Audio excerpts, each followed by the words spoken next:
Welcome to the Terrible Podcast with your hosts from SteelersDepot.com, where you can find all your latest and greatest Steelers news. It's Dave Bryan and Alex Kozora, always lit, talking Steelers. And now, here's Dave and Alex.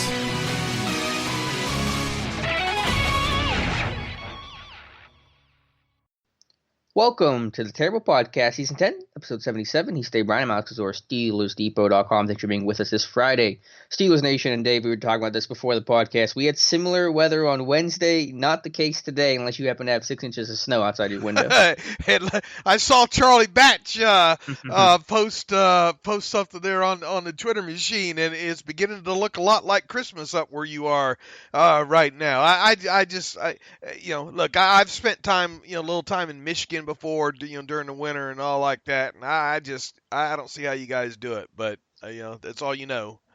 Yeah, well, if you're in and around Steelers Nation and somewhere warm, let me know where to move to, because I need to start looking into some places. You said Nevada, nice place to be. Oh Lord, you'd love it out here, man. You would absolutely love it out here. The weather's fantastic. No state income tax, just like it was for me back in Florida.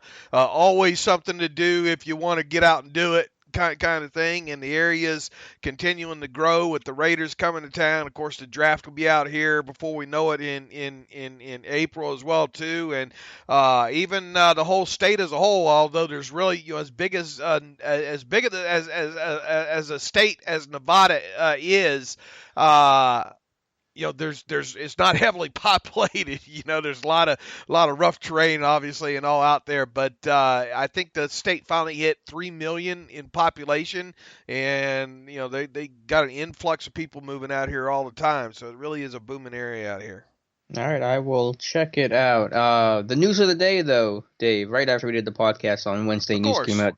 As it usually goes. The Steelers have announced they've signed Kevin Colbert to a 1-year extension that will keep him through the 2021 NFL Draft. Art Rooney earlier this year had kind of hinted at being confident in working out a deal with Colbert, who's been going year to year by his own choice because he gets closer to retirement. But Colbert extended for at least 1 year. Good news for Steelers Nation. Absolutely, and I guess that means he's not going to Carolina, right? Tomlin's not going to Washington. Colbert not going to Carolina. Much ado about nothing. Yeah, just like we predicted. Boy, we really went out on a limb on that one. Look, I mean, we thought that it was probably going to happen this way. It did happen this way.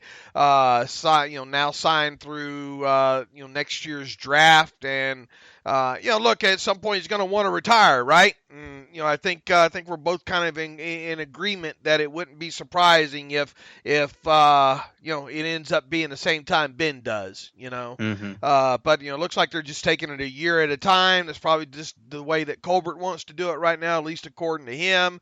Probably the Steelers as well. So look, I mean, just look forward to Colbert getting another great draft and whatever they can fit in free agency done this year as well. 2021 to 2022 is going to be really interesting because you got Colbert's contract up, you got Tomlin's contract up, Ben, Pouncey, some other names I'm sure I'm forgetting. In about 18 to 24 months from now, Dave, we could really be talking about a change, an era of this organization. Yeah, not something I'm looking forward to. As an old person, I don't like change anyway. And boy, definitely with fortunate to have the franchise quarterback all this time, and stability and the coaching position. Of course, Kevin Colbert been there since 2000, and we got a lot of data and a lot of history to work off of when it comes to things like that. So it will be quite a bit of a culture shock when look, that day's closer than it was before. Mm-hmm. So it's definitely going to be something to watch whatever transformation happens, and it really could be a full out transformation from top to bottom. Yeah, because like you said, it really feels like Colbert is going to leave when Ben leaves. We presume after the 2021 season, so maybe one more extension, I guess, would be the timeline for Colbert. And then Pouncey and Ben have always said they're going to go out at the same time. And in the past, it kind of felt like, they're just saying that because they're close friends and that's the relationship they have. But now that's kind of reality. Like that timeline could really end up working well post 2021. So Tomlin, who knows? But I know if your quarterback's gone, your center's gone, your GM's gone, you've been the head coach for 15 years, who knows where your mindset's going to be. So enjoy this time while it lasts. And again, this kind of goes back to the team trying to maximize its basic 2-year window to win a Super Bowl. Right, and also, look, thankfully they still have Omar Khan there. They still have Brandon Hunt there, as well too. So hope those guys, stay on here for a little bit. That could be part of your, succession plan, if you will. But got a little ways. Hopefully, at least one more Super Bowl before that happens. Yeah, that sure would be nice. So again, Colbert through 2021. That's the news of the day, at least on Wednesday we're talking about. Now, other news, Art Rooney spoke to the media. Was that with the fan conference call, or was he talking to media, Dave? It was the Steelers Nation Unite. Conference call. They usually do that every year, and I think it was like about 18 minutes long. Probably about 6 or 7 questions asked, in total. Look, nothing hugely earth-shattering ever comes out of those things there, but there was a few things worth writing about.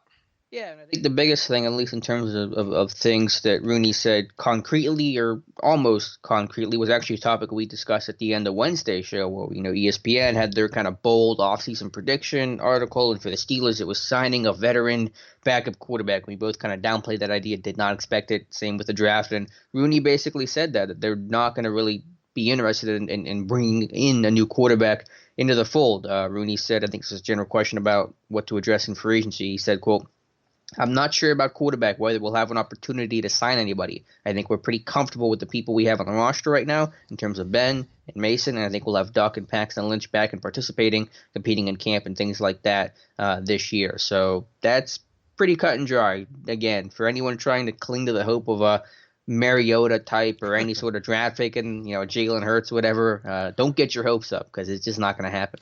Yeah, and the question was, technically, does the team have any plans to add a free agent quarterback, a running back, or wide receiver this year? And Rooney says, I mentioned before, we are in the process now of preparing for free agency, and the new league year starts on March 18th, so there's nothing we can really do now and then other than prepare for it. He says, but certainly we'll be looking for opportunities to, if we can, add a player that we think can help us, whether it's a wide receiver or a running back. And then he goes into the part about saying, I'm not sure about quarterback. Look, even if this team were to address a wide receiver or a running back during free agency, you're talking about getting somebody pennies on the dollar, kind of player. Look, I mean, the fact that they spent what they spent on Diontae Moncrief last year was pretty extraordinary. At least for the position, was kind of out of the ordinary there. Yeah, they might sign one of each during free agency, but I can tell you right now, the contracts that either of those players would be on, not going to be much because this team just does not have the salary cap space. And people ask, or I know they're asking me, I assume they're asking you as well too. What about Greg Olsen? What about some of these tight ends out there? Look, I mean, barring something changing with the CBA situation and this team being able to free up more cap space via restructures or whatnot, they're just not going to have the cap room. I think even Pro Football Talk, Mike Florio and Sims over there have floated out last couple of days here about Le'Veon Bell potentially landing back in Pittsburgh. It's just you would think those guys, of any guy, people cover the NFL as closely as they do, would have a better, and especially Florio, having somewhat of a knowledge of how the cap works and all like that, wouldn't even let such an idea float up into the atmosphere there. But they just don't have the cap space. And people say, well, would you sign Greg Olsen for a minimum salary benefit contract? Look, people that ask me those questions, I would sign Alex to a minimum salary minimum salary benefit contract. I'm a great gunner. Run down You know, this kick. because at least I can cut him with really nothing, nothing to lose there. So yeah, look, people say, oh man, you always are against signing these guys. No, it's not that I'm against signing these guys, but on the flip side, we got a long history to work with what the Steelers look for as far as free agents go. We know their cap situation inside and out as well. I'm in favor of signing. Look, get me 10 veterans on minimum salary benefit contracts. But the fact of the matter is that stuff just doesn't happen. And if I'm expecting Greg Olsen to still sign a pretty lucrative deal if he is indeed going to play this next season. He's obviously they already released him out, released him so he could get a jump on the market. No way in heck should he play for anything less than, I don't know, $4 or $5 million. Yeah, I mean, there's a two side. Could you afford it, and then also why would the player take so little money? Like, why would Greg Olsen take a minimum salary deal when he go to Fox and make millions there without having to beat up his body and 30-something years old? So there's just no really incentive for him to do that. And yeah, I mean, we dreamed pretty big last year during free agency. I was talking about Jordan Hicks and Bradley Roby and obviously Steven Nelson and Moncrief and Barron came along. So I think we talked about some big names last year. This year that you can't shoot for the moon, you gotta shoot for the house down the street. Like, you got to think small with free agents this year because that's just the reality of the cap situation. Right, and I would even say you look smaller than 2 years ago when they got Bostic and Burnett. Those weren't hugely big contracts, but I don't. Do you have a name for any position, receiver, running back, any position where you think, okay, this guy might be a realistic free agent target? Like any name that you've come across? No, I mean I tried to go down through some of the guards, offensive lineman type and all. Who was the one for the Broncos that's played center and guard? Connor McGovern? Yeah, isn't he? Is he a free agent? I think he's a free agent. He could probably be relatively, cheap. Depending on what happens, of course, with Finney and Foster, if both those guys go out the door. You obviously would be looking towards the draft anyway. But, as we've seen this team do in the past, though, you can't gamble, or at least the Steelers don't normally like to gamble like that. They at least want to have some sort of miracle tape, flex tape on the glass boat, just in case, I could foresee them maybe getting a journeyman uber, cheap kind of guard / center type during free agency. But once again, we're talking about a player bottom of the barrel, making next to nothing if you went that way. So, other than that, and maybe, I don't know, what a safety, and who knows? I mean, usually that market's not all that expensive to get, maybe a backup type safety there. But get onto my Jeff Heath bandwagon. It's only me. There's no one else on it. Jeff Heath? Yeah, Jeff Heath. He's coming off shoulder surgery. I mean, we talked about him in a couple of podcasts. He's coming off shoulder surgery. I think it's going to help depress his market value.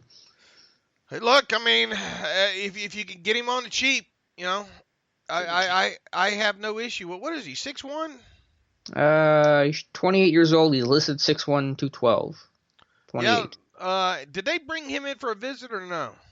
I don't believe so. I haven't really done enough research into free agency in general, but he's just a veteran guy. He's played a lot of football, a fringe guy. Started a lot in Dallas, but probably best profiles as a backup, strong safety, special teamer, but tough dude, big hitter, and again, just going to be pretty cheap. And what's going to happen with Carl Joseph? I know, yeah, it was the other name I know we talked about. I still wonder where his market value is going to be, if it's going to be a little above the team's price range, and I don't know what Oakland's plans are with him either. It says, I'm reading something, viable option, it'd be interesting to see what happens with him if you could get him on like a 3-year deal. That way, kind of keep his first-year cap hit moderately low. But at the same time, you're still dealing with the 30% rule there. So, but I think he might be someone to watch there, because obviously the Steelers had. If I were to pick anybody right now, it'd probably be Carl Joseph. But once again, I don't know what the Raiders think of him at this point, and if they're going to, what their cap situation is either. How many games did Joseph start last year? I know he's had some injuries. He's battled 9. Through. 9. Did he play at all 16, or was there an injury? No, he played at 9. Yeah, so it he was shows hurt. 9 and 9. So that's obviously been one of the what was his injury? Looks like he's had a lot. He's never played all 16 games ever in his 4 years in Oakland. I don't know if some that's been inactive or what, but that might actually be a good thing because that'll keep his market value down. Foot injury, it looks like. Okay. Yeah, 26 years old. 26-year-old athletic safety might be above. I don't know. It'd be close. Yeah, I mean, I think Joseph and Heath are two names to definitely circle. All right. That's a direction I didn't think we were going to go here. But down we went and back up we come. Yep, back up we come. So again, don't expect the quarterback, don't expect any sort of splashy names in free agency. Rooney's all but confirmed that. He's also said that they have to run the ball effectively. That's your magic word, effectively, not necessarily more. That's obvious. I mean, there's no doubt about that. They were historically bad, pretty close to historically bad, at least in terms of the rushing output last year. So pretty standard. I'm sure people are going to twist that too once the season starts. Well, he said he wanted to run the ball more. No. Mm-hmm. He wants to run the ball more effectively, so that that's the key there. And look, if you're winning games in the fourth quarter, you're probably going to be running the ball more. At least you hope you will, especially if you are running it effectively. And look, it's going to be interesting to see what way this team goes, in the draft. I know you and I, at least right now, where we stand, aren't high on drafting the running back, at least early. And possibly not even at all. You only have so many draft picks here, and you got so many different holes that you're probably going to want to fill here. And look, you've drafted running backs in each of the last 3 years, albeit the highest draft pick was James Conner. I still think you can piece together an effective running game somehow, some way, even if you don't draft a back. And once again, if you do draft a back, you better draft one early. You better draft one with that second round or that third round pick, and you better get one that's an all around back and one that you think that can contribute sooner rather than later. Because if you don't, why even do it? Yeah. Well, I think if you do draft one early, the assumption would be you would get a back with most of those qualities. Right, but how many times? I guess Le'Veon was an example, and to some degree, I guess Mendenhall back when they got him. But those guys usually don't really hit the ground running too terribly hard, at least initially. I think running back's one of the easier positions to transition to. Look at Josh Jacobs in Oakland. I think those guys generally find a way to have an impact more than other positions right away. I mean, if you drafted a guy and you got him in the second round, is he gonna come in and be your bell cow right away?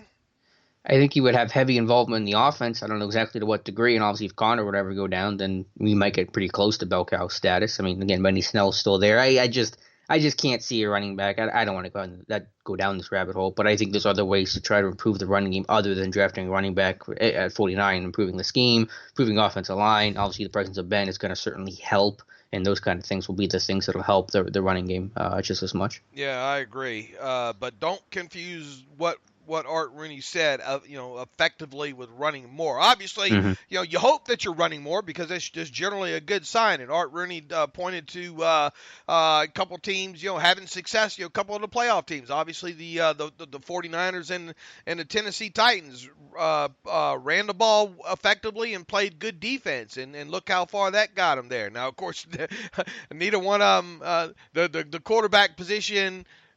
Long and short of it, the quarterback position ended up hurting both of them, I think, top to bottom. Now, obviously, the defenses against both those teams had to play the Chiefs, right? So Patrick Mahomes had a lot to say about that as well, too. But look, I mean, in today's NFL, if you can be balanced, if you can effectively run the football, and if you have a quarterback such as Ben, and then you have this defense, and especially if this defense can play anywhere close to the level that they played this past season, maybe a little bit better against the run, then you're going to have a shot, And speaking of the run game, I did an article 2 days ago kind of on run stuff rates, and that is just my quick definition, just a quick study on runs that either lost yards or gained no yards, and the Steelers were second highest in run stuff percentage last year. 25% of their rushes were stuffed, 0 yards or negative yards, compared to 2018, it was just 19%. So, I mean, that is a really bad number. It's the worst of the Colbert era by considerable margin. So, no doubt about it, the run game has to be a lot more effective, not necessarily more volume. You mean run defense, right? No, I'm talking about the rushing offense. Okay, yeah. The Steelers, their own runs were stuffed 25% of the time. Yeah, that surprised me one bit. Yeah. But I we think we talked about run success rates and how they've slowly declined. Mm-hmm. You know, the last 3 years, and last year it just wasn't. And look, I mean, you can't, especially when you don't have when you had the quarterback situation that you had last year, man. Second and 7 might as well be 2nd and 17. It turned into 3rd and 8, like you just guaranteed it. Right. I think Reader, let me make sure I have it here, Falcon Safety 43 actually had some good numbers on the individual stuff rates for running backs. And Jalen Samuels, James Conner were around 26%. Trey Edmonds was at 32%, but Benny Snell only at 18%. So I think Snell actually had one of the better numbers on this team, which kind of speaks to his downhill physical type style. And it also looked that correlated in, I don't have the numbers in front of me, but his successful run rate was the highest. Okay, that makes a lot of sense. Of that group as well too. Look, and we've talked about him, kind of coming out of the season as well too. I think he's the kind of guy that the earlier you can get him involved in games and get him in some sort of a rhythm, the better. It would be interesting to see if he can assuming they don't address the position in the draft, have him. At least give him every opportunity to kind of seize that starting, that bell cow role, especially if he comes around in the blitz pickup end of things and the recognition kind of stuff. Because look, he's a straight ahead runner, and he's got, he surprisingly had 2 or 3 explosive runs last year, which really wasn't his MO at Kentucky, and he was great in short yardage. Yeah, and that's why I want to talk about running back position. Everyone, obviously there's concerns with Conner and his long-term health, but Snell's a guy that came in and played really, really well as a rookie, and you expect him to get better. So I think you have confidence in him to be able to carry that mantle as next man up, which I think kind of decreases the need to really attack running back the way that some people want the team to. Yeah, to me, if this team addresses a running back in with the 2nd round pick or the 3rd round compensatory pick, I mean, why the heck did you even draft Snell? I mean, I know you can't look. I mean, well, it would be fair to say, what is the role of Snell if that's right. Running? That's fair. I mean, you got your good special teams player there, Yeah. Which look, I mean, hopefully he's not having to do as much of that, Mm-hmm. Yeah. So again, Art Rooney, I think he says. I think they like him more than what most of the fan base thinks they like him. I 100% agree. All right, Rooney also said more positive things on Ben. Obviously, everything's vague right now until he has his checkup February 21st, but Rooney says, quote, "So far, so good as far as Ben's progress. He's still early in his rehab situation, but all the reports we've been getting have been positive, and really look forward to him continuing to improve as we work into the spring here." So, again, nothing concrete, but again, every indication so far as Ben's rehab is going well. We'll get more information hopefully towards the end of this month, but so far, so good, as Rooney says. Man, I hope they ask some good questions at Colbert's, 15-minute presser. Mm-hmm. Ask him one question about the draft class and where he thinks it's deepest, and then go straight for the roster. After that, I would rattle them off. As far as that's concerned, because look, I mean, Colbert's only going to, although Colbert sometimes will give us a little bit of something. When is the, I guess the league meetings would be in March, right? A little bit after, a little bit after that. And there's usually a couple of good questions asked during those sessions there. So yeah, well, I mean, we got it circled. The end February 21st is the California. It's Ben's meeting with the doctors. Meeting with the doctor there, and then not too many days after that is when Colbert's gonna, not that he's gonna be all that revealing and show us MRIs or anything like that, but at least we'll get him talking about it. Yeah, and again, I really think we'll hear something from the team, an official statement, or maybe from Ben's camp about just kind of the general feel and prognosis, I guess, from the news. But yeah, so the combine starts with the 27th, and so yeah, we'll hear from Colbert shortly after Ben's meeting with the doctors. Anything else from Rooney that caught your eye? I think that was about it for me. Let's see. What else did he have to say? Oh, yeah, just for those of you that want the block numerals to come back full time, that's not going to happen right yet, but they are going to continue to mix in those as throwbacks along with the color rush. I love those color rush uniforms. I don't know about you. Yeah, they're really sharp. A lot of color rush jerseys suck, but the Steelers are excellent. Yeah, they really are. Let's see. So what else did he have to talk about? Expects the defense to maintain or be even better in 2020. Thinks Faneca will reach the Hall of Fame in the next couple of years. I think that's it. All right, so moving on. Some piece of news came in yesterday. Diontae Johnson appears to have some sort of off-season surgery. He posted a photo on Instagram of him in the hospital bed. No idea what it is or what it could be, but yeah, Diontae Johnson under the knife. Should be minor, I assume. Nothing major. We're in February. He's got a lot of time to heal, but that's a little bit of news to pass along. Yeah, Rick Earl from WPXI seemed to have find out yesterday that it is. What did he say here? Off-season surgery of some sort. So that's all we know on the matter. Obviously, Mike Tomlin end of the year press conference had said that he didn't think, at least at the time, that anybody was scheduled to have surgery. But of course, that doesn't mean things can't happen or they decide to knock something out. The good news is it's getting knocked. Whatever it is ailing Diontae Johnson is getting fixed in February. So yep. In early February at that. So we'll just keep our finger. And look, he was only on the injury report last year for concussion in week 12, and I think an illness in week 14. And those were the only times he was on the injury report last year. Now, he did, of course, battle kind of that hamstring, issue. And then in one of the interviews later on in the season, he mentioned about nagging type injuries, but he didn't indicate what exactly those nagging injuries were. And although we don't know the player or two or three that maybe had a little bit of an ankle issue in that finale, just keep your fingers crossed. It's just nothing serious that'll prevent him from hitting the ground running in May when the OTA sessions get underway. Right. And I doubt that it's going to affect him too much. And who knows? It could be something from college, because he's had no time to really have the chance to have a surgery. It's been go. And if it was something minor that he didn't want to have to, get surgery and rest up and miss several weeks during the pre-draft process, not be able to work out, do combine, pro day stuff, he may have opted against it and just kind of played through it. So this could be a college injury, could be something new. Why they waited this long, I'm not sure. They could have tried to rehab it and decided rehab didn't respond, and let's go with surgery. Who knows? But he's got plenty of time to heal. Yeah, we would just be blindly speculating, and that's dangerous to do.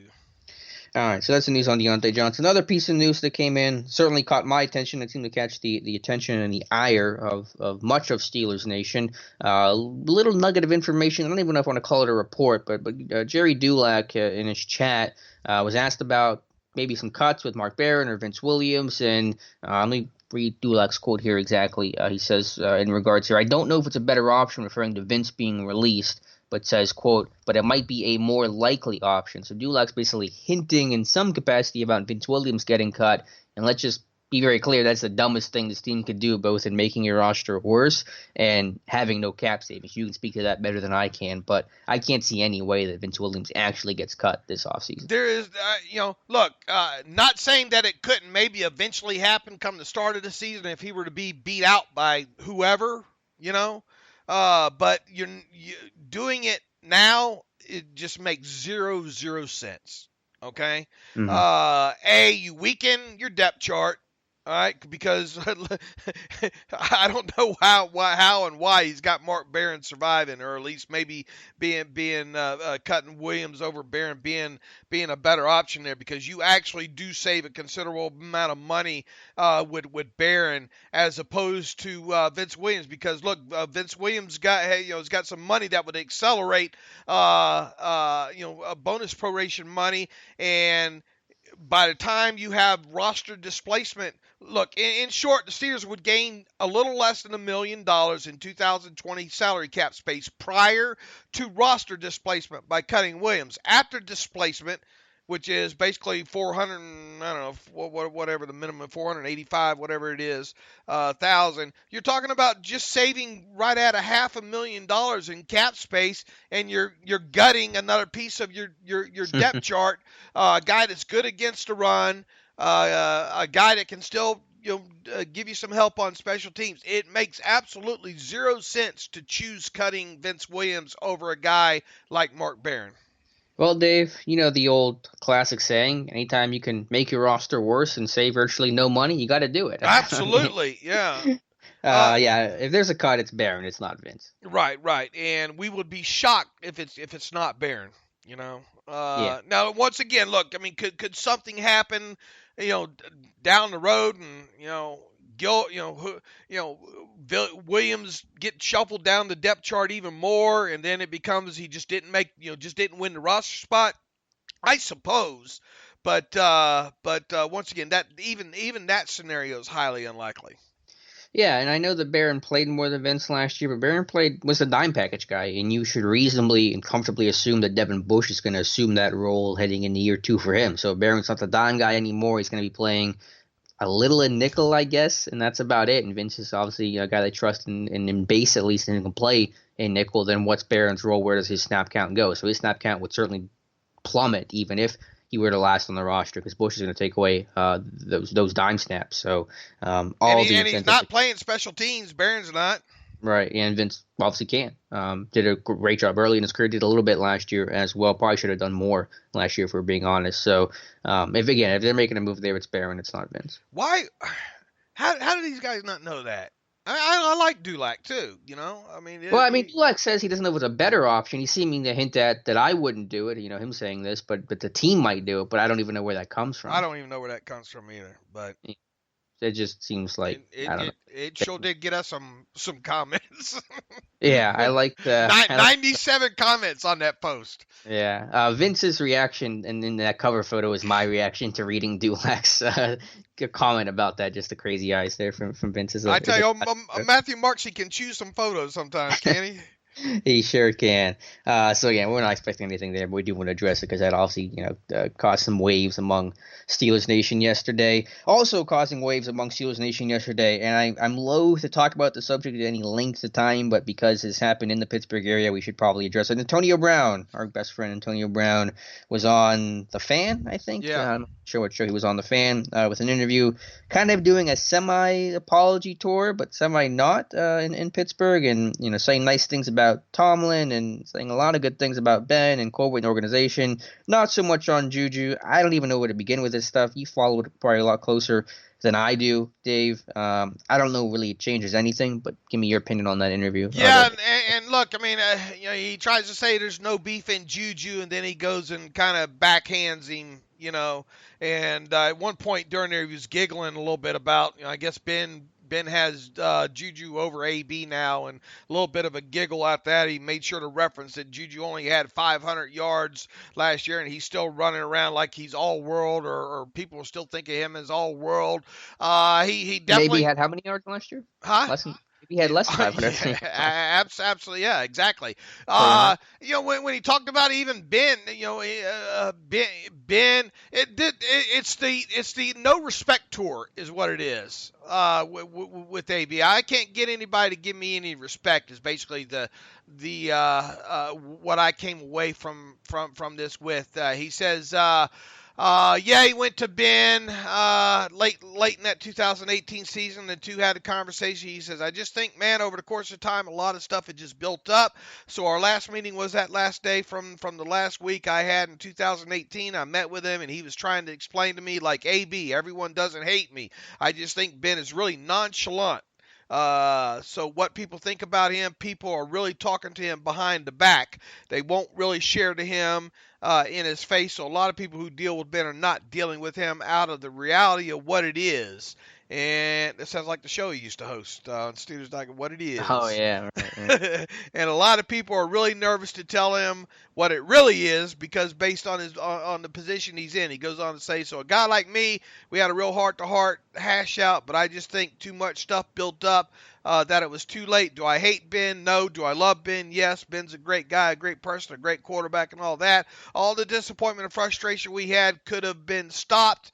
But when a guy's ego and emotions get involved, this guy talking about ego and emotion, it's like me making fun of somebody who stutters. Man, if that guy didn't stutter, he'd be great. But when a guy's ego and emotions get involved, a lot of stuff goes different ways. Plus, he had Juju Smith-Schuster. I guess, that works better for him. I don't know what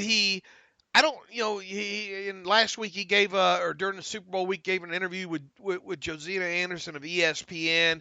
Obviously, this interview, they never asked him the money question. Shame on them. You know what the money question was to ask Antonio yesterday, right? What was that?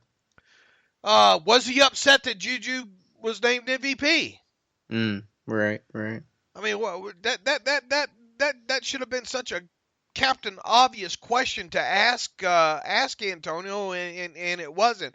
Look, this guy's he's flipped the switch just as a damage control. I think I think he's kind of like, look, I'm going to have to start playing their game a little bit to be able to get myself back in the NFL. Now, do I know he's evidently seeing a therapist and all like that? I don't think it's anything more than that. Although he did look a little glossy-eyed when he was talking to Josina Anderson, so I don't know what that's all about there. But this is a guy that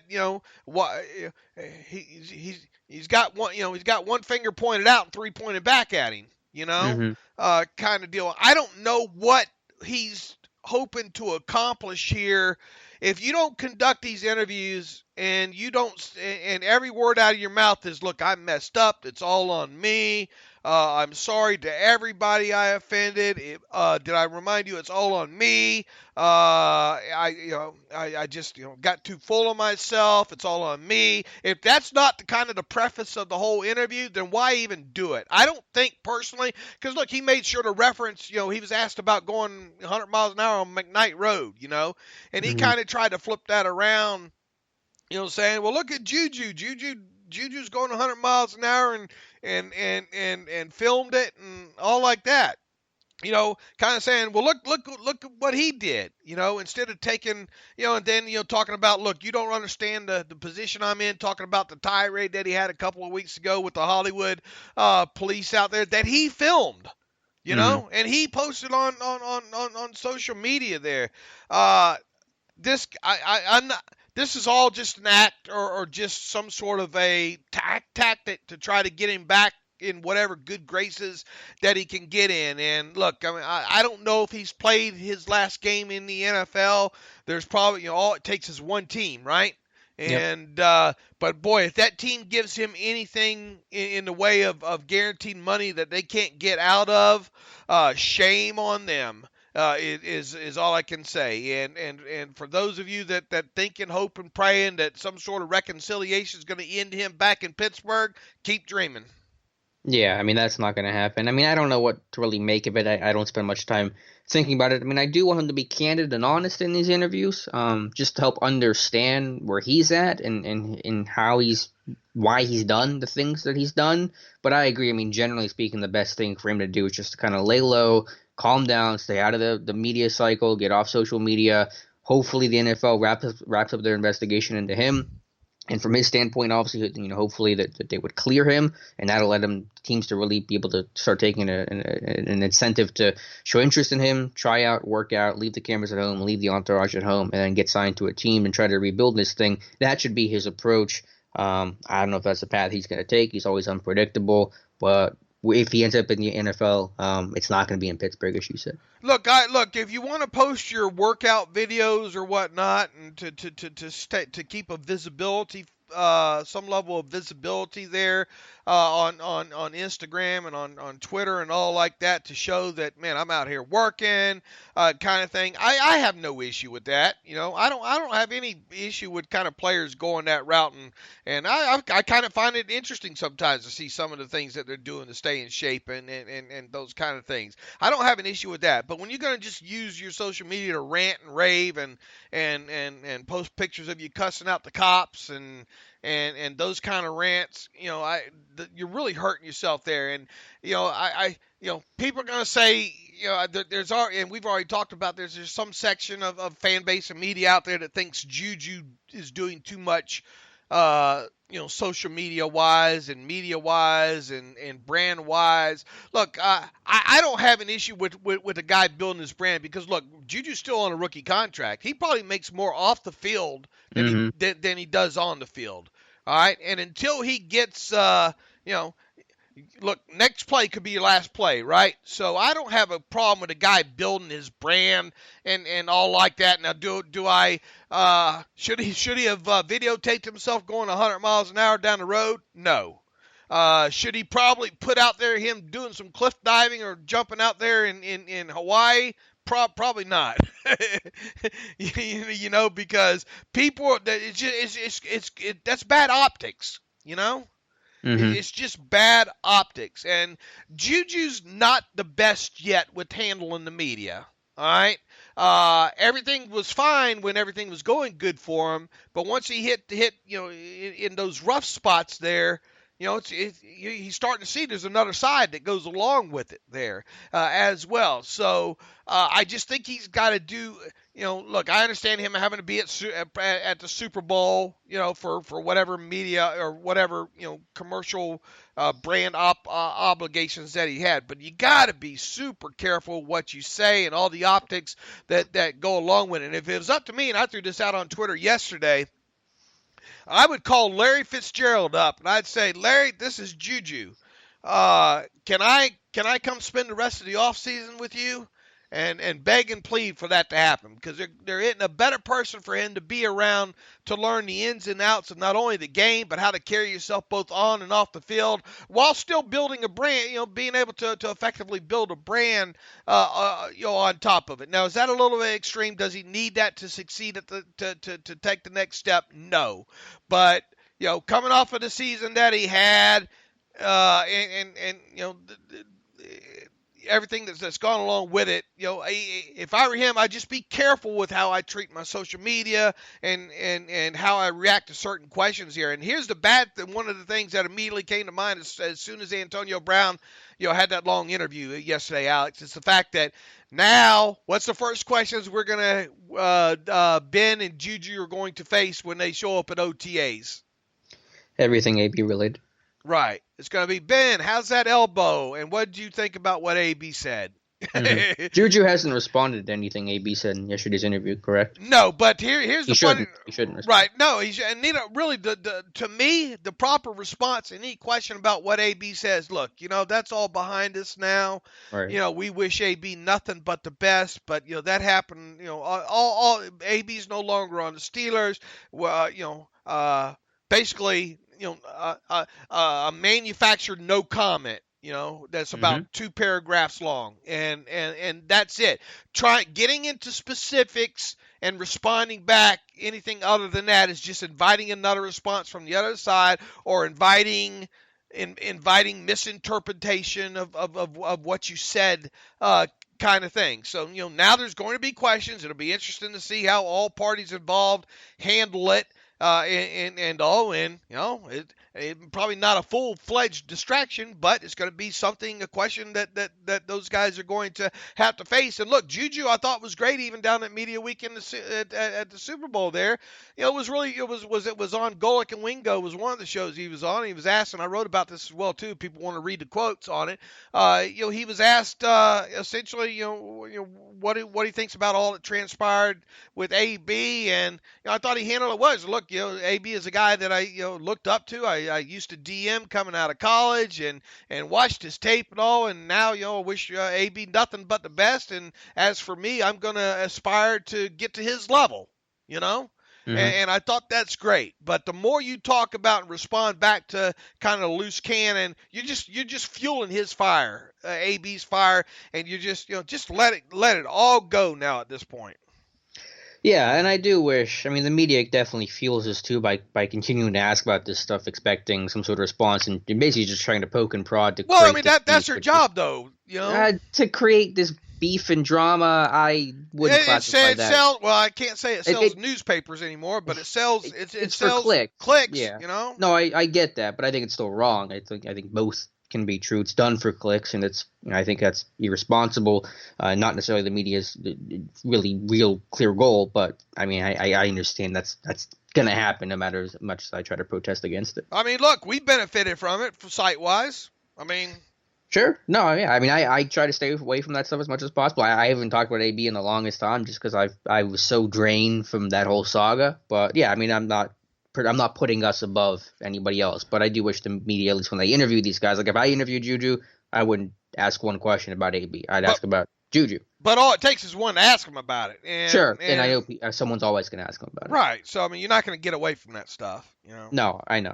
But it's a little source of contempt. Look, I'm tired of talking about the guy as well too, and I know a lot of people on my timeline on Twitter say, "Oh man, he don't play. Why you post that stuff?" Because it's topical. It's news. I don't enjoy. I didn't look forward to having to listen to a 24-minute whatever interview yesterday. And have to write up 1,000 whatever words on it, Yeah. So there's the AB news again. We'll see. NFL still investigating him. I mean, he really can't do anything in terms of trying to get back in the league until he gets cleared, and that's the bottom line for him in terms of trying to get back in football. Yep. All right. Speaking of former ex-Steelers, you mentioned a little bit earlier at Pro Football Talk trying to float out a Le'Veon Bell reunion in Pittsburgh. And honestly, Dave, and I said this before, I think it kind of fits on paper in terms of the Steelers would have interest and potential team need, but the big but here is the financial situation, and there's just no way, even knowing the Jets would be on the hook for that guaranteed portion of his contract, there's no way the Steelers can financially make it work with a reunion with Le'Veon Bell. Yeah, not without CBA and giving you the ability, a new CBA and giving you the ability to create cap space, somehow, some way.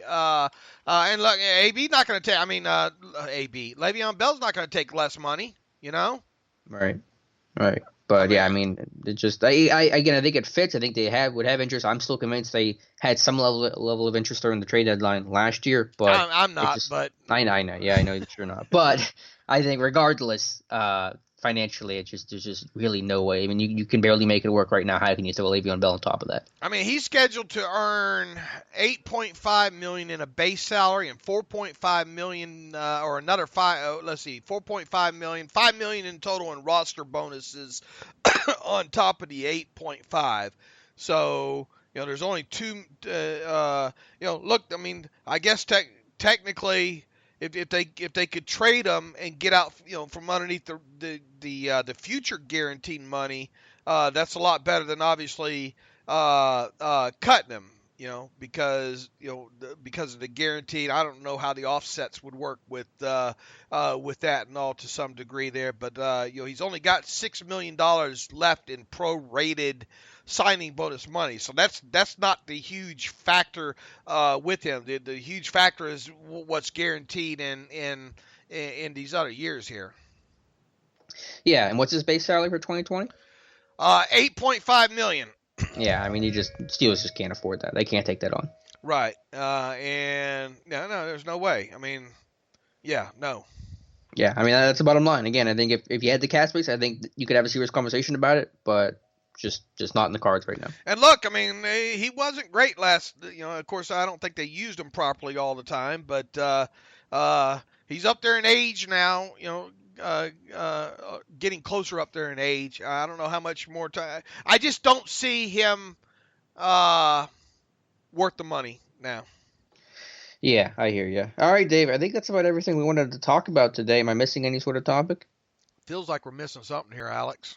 Well, what I do have now, at least for you, is the winner of the Goodies Original Popcorn helmet, Steelers helmet contest. Dave, I think you have the the announcement here. So who won that one? Yeah, let me pull that up here real quick here. And thank you to everyone who entered and supported and bought popcorn. Hopefully you enjoyed it. I'm betting that you did. So while Dave does that, you got the winner. Looks like Amber McFarland in Surprise, Arizona. How about that? Hey, congrats, Amber, to the helmet. All right. So Amber, hopefully you let me know if you have any problems getting a hold of Dave and getting that helmet. Hopefully he's got that on the way, shipping out to you there. So thanks for everybody that supported. We're trying to get something set up to have Dave and Goody's Original Popcorn continue to be a sponsor on the show there. But thanks for everybody so far that has supported him.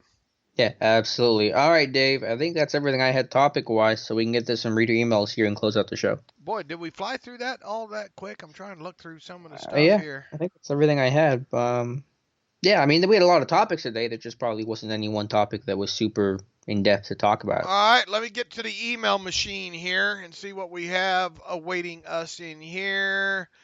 Let's see. Damian Anderson, Hall of Fame discussion. Let's see. Takes 13 minutes to decide Troy is in. Takes 9 minutes to decide Faneca is out. What the hell happens in these discussions? You know, Damian, I'd like to be a fly on the wall for a few of those. To tell you exactly what happens in there. I kind of get the overall preface. I don't think they're able to use video or anything like that. I think basically, one person is designated to kind of present the case of why the finalists should be inducted, and then after they give their spill, however, I don't know how long those things last. I can't imagine them lasting more than 15-20 minutes a player, people making their case, and then after that it's kind of opened up to discussion to answer any questions there. And the thing with Faneca now being, I think Faneca's time was the shortest of all of them, was it not? I believe so. And the only reason I think that is because he's been a finalist now for 5 damn years. What could there be left for those 48 guys to talk to ask questions about? So how long has Boselli been a finalist? It's been at least 2 years, 3 years, right? It's been longer than that, hasn't it? And they talked about him for 36 minutes. Yeah, that's a good question. Here's my biggest concern now, and somebody shot back at me. Who was it? Dave's getting receipts. Oh no. Yeah.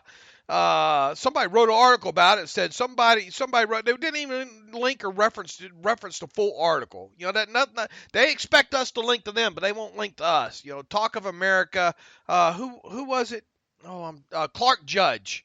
Who I have a lot of respect for, and I think does to some degree have a little bit of a Steelers bias, to him to some degree. You always see him kind of, I think, writing and talking about the Steelers and all like that. But now all of a sudden he's saying, well, 2021 is going to be Faneca's year, and he went into how basically it was a rebuttal to me putting out there that Faneca's chances in 2021 are already diminished to some degree because of at least 2 of those guys, Peyton Manning and Charles Woodson, are virtual locks to get in. Now, correct me if I'm wrong, Alex, here, because my math is sketchy sometimes. A 1 in 5 chance is better than a 1 in 3 chance. It's not better. If you have a 1 in 5 chance, isn't that better? No, you have a 20% chance if it's 1 in 5. You have a 33%. What I'm saying is you have a better chance if there are 5 spots open and you're hoping to get 1. Oh, I see. Yeah. No, I understand. Yeah, if those spots. Well, I pull out my Sesame Street videos here. Well, I mean, 1 in 5 is 20%. 1 in 3, but yeah, I hear what you're saying.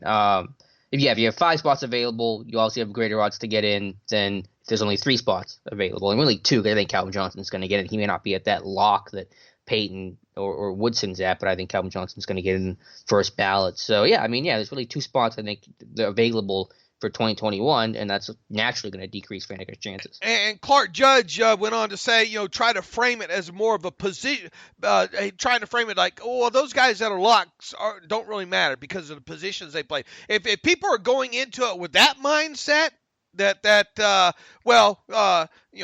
those positions don't matter. In other words, looking at it positionally, that's the wrong way to look at it. I know he goes on to state, well, about the number of guards and offensive linemen that go in each class, and history this, history that.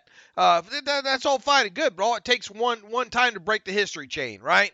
And here's the other thing, now he's all of a sudden saying, well, now that Hutchinson's removed from the log jam, Steve Hutchinson's removed from the log jam, now it's basically Faneca and Baselli, and Faneca should win out. However, he's just one voter, all right? Now, I listened to an interview last week with Peter King, talking to the Jacksonville Jaguars media that were there, and he basically kind of admitted that which we all know guards usually get crapped on in this process, and tackles usually can get the upper hand, even if they have kind of shortened careers the way Baselli did. And Peter King, so many words, went on to say that because he was so dominant, even though his career was shorter, he was dominant, and because he plays tackle, gives him a little bit,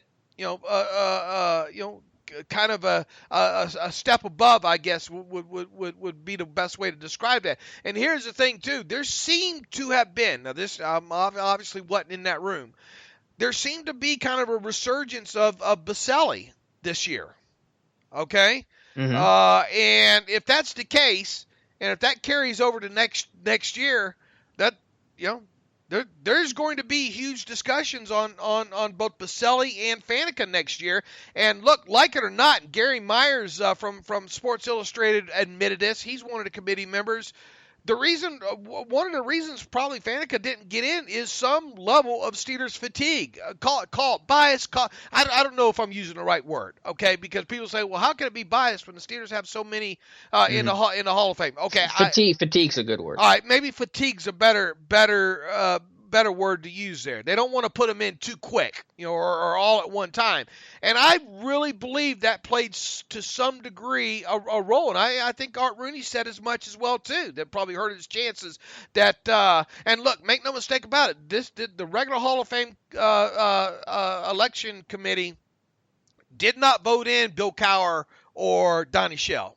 All right, so they already feel like they got hog-tied a little bit. All right. And I think that, they obviously had to put Troy in, there was going to be a riot. So then you have 3 in there. I just don't think they wanted to put 4 in. And it's sad if they firmly believe, if the large group of them firmly believe, and all of them keep saying Alan Faneca deserves to get in, Alan Faneca will get in. All right, well, he's not in. Yeah, that's my point, is that they keep saying, oh, he's going to get in next year, and the next year happens and he doesn't get in. I mean, it's been 5 years now they've been saying the same thing, and it gets tiring. Right. All right. So now if he was one of the best 5, damn it, you vote for him. I don't care whoever else from an organization went in, you vote for him. And now all of a sudden, Clark Judge is saying, well, 2021 I don't trust none of those guys after what Peter King put out there this past week. And people say, oh, well, that Troy was a lock anyway, and what if that Peter King going that way would have resulted in Faneca getting in? Would you have an issue with? He didn't. Also, I would have an issue with it. I mean, I would have an issue with it if you didn't vote your top 5. Period. Yeah. Yeah, it's some weird hypocrisy angle that people work when it's like, no, it's a principled argument I'm trying to make. It's that I don't care, I don't care if it's Peyton Manning next year. Peyton Manning should get the vote, and if he doesn't get voted in by King's logic because he's a lock, then that's wrong too, regardless of who else Peter King votes in. Right. I mean, and it made zero sense what Peter King put out there, and and people will rebuttal back to you, well, everyone didn't do it like King. Well, how do we know who did it and who didn't? And how many does it take before it would have resulted in a guy in Troy Polamalu not making it in? Those guys. And look, I don't take any of what I'm saying as me blasting Tony Baselli or Steve Hutchinson. Okay, because those guys were fine players. Both of them, I think, are Hall of Fame, deserving of the Pro Football Hall of Fame. But I think I'd really like to listen to a very good argument of why Steve Hutchinson got in ahead of Allen. If anything, those two guys should have went in together. But Faneca should have went in first. And the only discrepancy, and I've researched the hell out of this to the point where I've almost given myself an ulcer on it, and I don't know why I care so much about it the way I do. But the only thing I can kind of see that would be in Steve Hutchinson's favor of maybe putting him in over Faneca. Alex, I don't know why I did it. I went through all the old newspapers, okay? Oh, my God. All right. And I went back and I counted all pro votes, the actual number of votes that both Faneca and Hutchinson received during their careers. Right? That took some, yeah, that took some time. That took some time. All right. And Hutchinson did edge out Faneca in total all-pro votes by, I forget what the number is. I got so damn mad. I don't have them totaled up. By a couple? It wasn't by many. 5, 4, 5, something along those lines. However, all right, 2003 was that year that Alan Faneca didn't make first-team All-Pro because he played left tackle that year, right? In total, Faneca had 17 votes that year, 16 for guard and 1 for tackle. All right, because people didn't know what to do with him, obviously, right? Yep. That same year, Hutchinson had 24. So that's what gave him the edge. So that span of 7 gave him the edge, because in a perfect world, if Faneca would have played left guard that whole year, it's hard to imagine him not getting the lion's share of the votes, which would obviously have taken away from votes for Hutchinson, right? So that gap goes back the other way, and then on top of it, we're talking about Alan Faneca having a 7th first-team All-Pro in his trophy case, and potentially Hutchinson maybe having a second team instead of another first team. It's all a what if and what shoulda, coulda, and all like that. But that is really the only argument I could come up with. And look, I watched both. I've lived through both of their careers there, and I've seen plenty of film on both of them. That's the only argument I could come up with of why Hutchinson should be in ahead of Faneca. I just want Faneca to get in to save you, Dave. I'm worried about you. Faneca doesn't get in. But no, I mean, I hope next year, I hope what they're saying is correct, but it's the same old song and dance where the voters say, next year he'll get in, the next year happens, he doesn't get in, and I think it's going to be a tougher path in 2021. So, look, yeah, I always look forward to chances of saying I told you so. Mm-hmm. But I don't look forward to saying I told you so next year if Baselli gets in over Faneca. I hope to God I'm wrong. I hope they're right. Yeah. Do I still in my deep heart of hearts think that Faneca's going to get in eventually? Yes. All right. Me too. But that's not the point. That's not the point of my argument. Yeah. All right, we'll see. We'll talk about this a year from now, I guess. Yeah, that one question. Damien, we don't know what happens in that room, but people make presentations and then there's discussions about them and other people time them. Let's see here. What else do we have in the email machine here? Zach Stevens writes in defensive takeaways. Dave and Alex, with the Steelers leading the league in takeaways in 2019, the natural thought would be to expect regression. However, I can't help but think that if the Steelers offense would have posed any type of real threat to opposing defenses, the Steelers defense would have feasted on some offenses having to be more aggressive. Am I crazy to think that 2020 defense could be even more explosive? Also, what would you consider the most impressive performance by any player in a single game of 2019? Thanks for and keep up the great work, Zach from Maryland. Good question, Zach. Trying to predict turnovers, that's tough to do. Could there be some degree of regression? next year? I think it's possible. Yeah. But I do Good. like him. I do like what he says about it. If you jump on teams more, maybe there's even more opportunity for late in game, turnovers from the opposition. Yeah, I mean, I'll have to do a study this offseason that kind of looks at super high turnover takeaway numbers and what the next year was. You would imagine some sort of regression to the mean, but we'll see. I don't know what the data says there. In a sense, I think that the offense being better cuts both ways because as you guys were saying, obviously it's going to help. Maybe you get up more in games and teams have to throw the ball more, and that's going to create more opportunities. But I also think, on the other hand, the fact that defense knew they had to make so many plays, and Bud Dupree talked about it. They said, we knew we had to take with the football away because the offense this year wasn't able to move the football on their own long drives and things like that. So I think actually this defense was in a way more motivated and focused on taking the football away than maybe they were in previous years. So I don't know. We'll see, but. Well, they should be that motivated every year. Well, yeah, but I shouldn't say motivated, but in the sense of the focus and the extra attention was on strip sacks, like not just sacking the quarterback, but let's take the football away because we have to do it to try to give our offense some sort of advantage and try to make up for the lack of offense. I know that's kind of maybe a flimsy argument to make, but it is kind of rattling around in my head. But anyway, regardless, I think the defense is going to be really strong next year. The takeaway numbers may not exactly be at 38, but they'll probably be maybe somewhere in the 30s. And obviously with better offense, it's just going to be a better team because of the better offense. Yeah. I'd like to see him at least hit that 30 number. I think Yeah. And if the offense performs the way we think it could possibly perform, it should bode well. Finish off some of those drives when the defense gives you the football. Let's see. Also, what would you consider the most? Go ahead. I was gonna say, I guess my 25 takeaway number was broken again this year, right? Because the Chiefs were the one that were in 25, right? Okay. Yeah. Still, I think 25 is pretty good history behind it. Yeah, I overall it does. That and just a net yards per passing attempt and differential, I think all matter. Yeah. What would you consider the most impressive performance by any player in a single game of 2019? I'm assuming he means Steelers related. Yeah. That's a good question. You can go a lot of different ways with how dominant the defense was. I would say Cam Hayward in that first Bengals game in primetime just bullied some of those Bengals offensive linemen, made it a miserable night for the Bengals offense. Boy, that's a good one.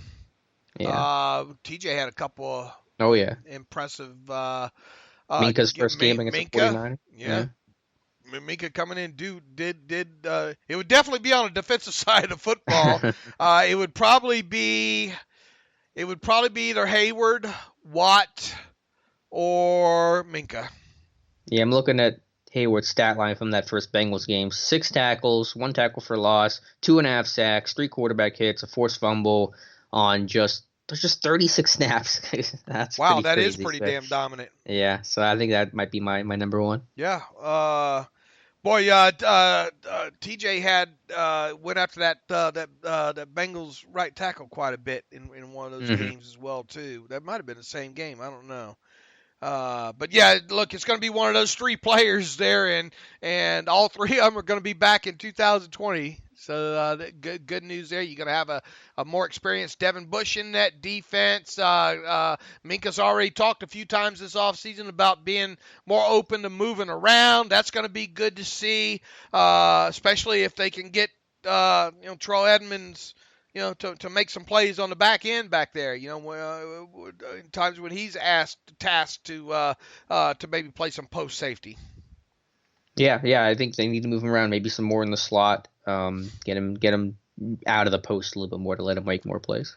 Dustin Stover writes in, as the Steelers miss out on a solid nose tackle prospect in the draft to replace Hargrave, could you guys see Tuitt, Alulu, or possibly Hayward shift over to play some nose tackle? In doing so, we'd be able to maximize getting the most talent on the defensive line in the base as possible. If so, who would Yin see filling that role? Thanks for all the hard work and keep it up. Here's the thing. Alulu is perfect in kind of the role that he was asked to play.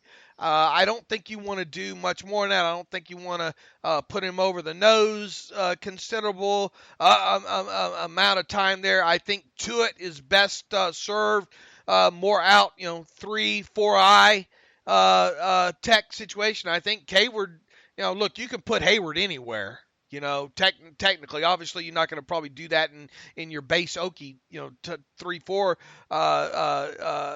type defense there. So, yeah, I'm not so much on moving to it and the Lulu inside, that much.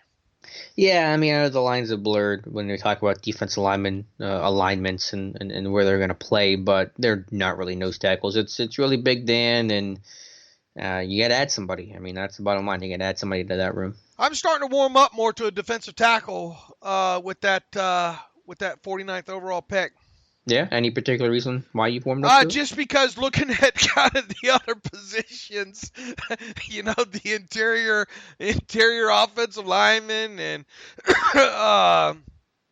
tight end, kind of thinking of what might be there at the time. That might be the best value, and plus, look, I mean, that's a position you'd at least be able to get the kid on the field some during his rookie season. Any name? I mean, we talked about Gallimore. Yeah, really, Gallimore and the other what's TCU? No, the other one that was in your mock draft, wasn't he? Devon Hamilton? Yeah. At 49. He's a little bit later though, isn't he? Yeah, I think 49's too high. Yeah, I think Gallimore, and I have on my list. I spent most of the last night watching Charlie Warner. I watched way too much Charlie Warner. You're all about Charlie Warner. I like him, man. I like. We talked about him a little bit before we got on the podcast here. Alex, I kid you not. I think Charlie Warner might have been the best blocking tight end in the SEC last year. Wow. And maybe even Power 5. Yeah. Okay. I mean, I'm interested. He is a guy that, boy, out in space. One of the look, the knocks on it, they didn't throw the ball and haven't in years to the tight ends there in Georgia.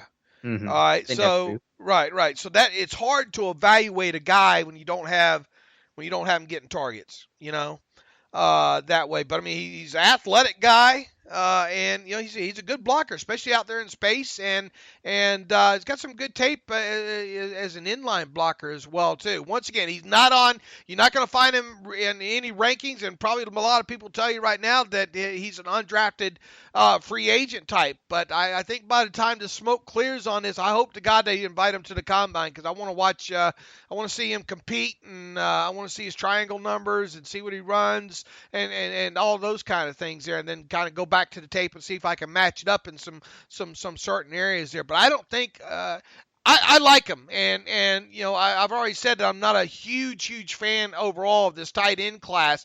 But I think if you had to wait and you got a guy like Charlie Warner in 6th or 7th round, I don't think that's all that bad. And I just think that we'll see if I'm right here. I think there's going to be more buzz on Charlie Warner as this pre-draft process goes on, and I hope to have a profile done on him before I get out of town.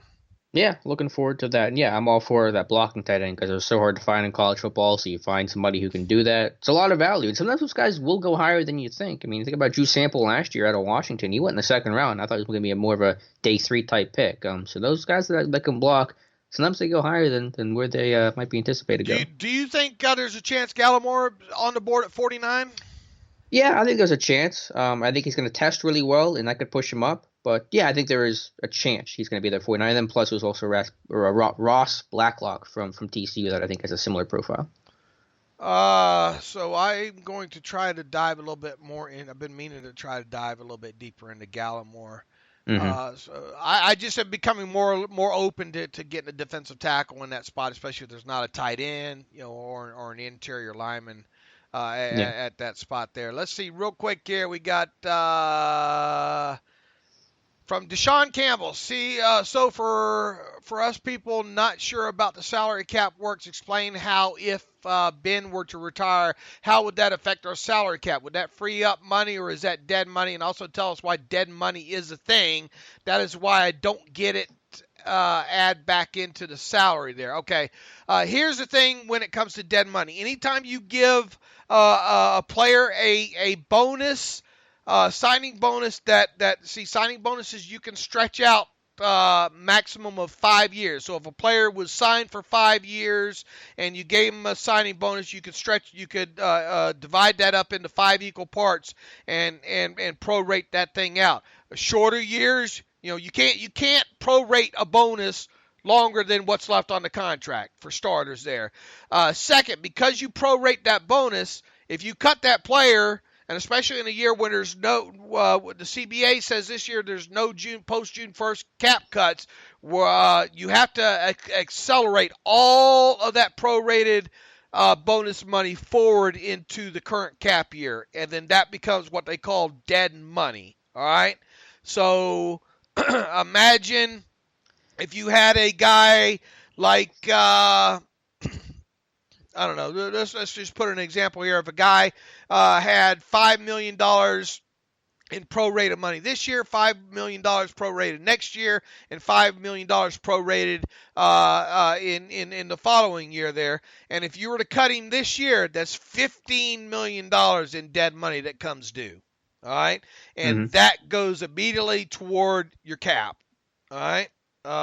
So that's the long and short on dead money. Now, as far as Ben Roethlisberger goes, if he were to retire, depends on when he would retire, honestly. And one would think that if Ben were to retire, it would be before his $12.5 million roster bonuses due him here in March. Now, let's assume and it's not going to happen, I don't think. But if he were to retire, they would obviously save, I think, the $8.5 million in base salary that he's due this year.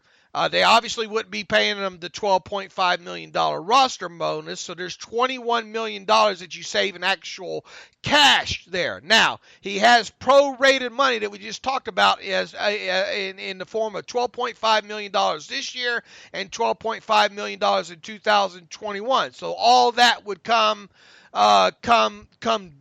due as dead money. You're talking about $25 million in dead money. So Ben's current cap number right now, the way his deal's structured, is $33.5 million this year. So if you were to take that $33.5 million, and if you were to subtract $25 million from that, you come up with a cap savings of $8.5 million. Now, people will say, well, would Ben give back the prorated signing bonus? Well, it becomes on how stingy the team wants to be when it comes to that kind of stuff. I guess technically they could ask Ben for that for the remaining signing bonus money back, but I just the Steelers don't. As long as he's been, that's more of a parting gift, if you will. Kind of scenario there. So I wouldn't expect them to go to Ben and even ask for the remaining prorated amount of signing bonus back. If he were to retire, I think they would just eat that, and basically they would save $8.5 million in cap space this year. All right, there you go. But again, not expecting that to happen. Right. And let's see if I have anything else to go over here. I think that's got most of it, Alex. So I think that's a good time to kind of stop. We'll be back again on Monday. That'll be our only podcast I think Alex and I will do next week, because I'll be traveling back to Florida for the rest of the week there. So in the meantime, you can follow me on Twitter at Steelers Depot. Follow Alex on Twitter at Alex_Kozora. Follow the show at Terrible Podcast. Email the show, theterriblepodcast@gmail.com. If you like what we do and you want to donate to the cause, please go to SteelersDepot.com and hit the donate button, upper right navigational bar. Especially this time of year, we could use that to help pay some of our people as well too. If you want a subscription, if you want an ad-free version of the site, go to SteelersDepot.com, hit the ad-free button, upright navigational bar. You've heard me talk about that quite a bit since we brought that on board there about a little over a year ago, I guess there. So in the meantime, until Monday, as always, thanks for listening to the Terrible Podcast with Dave and Alex.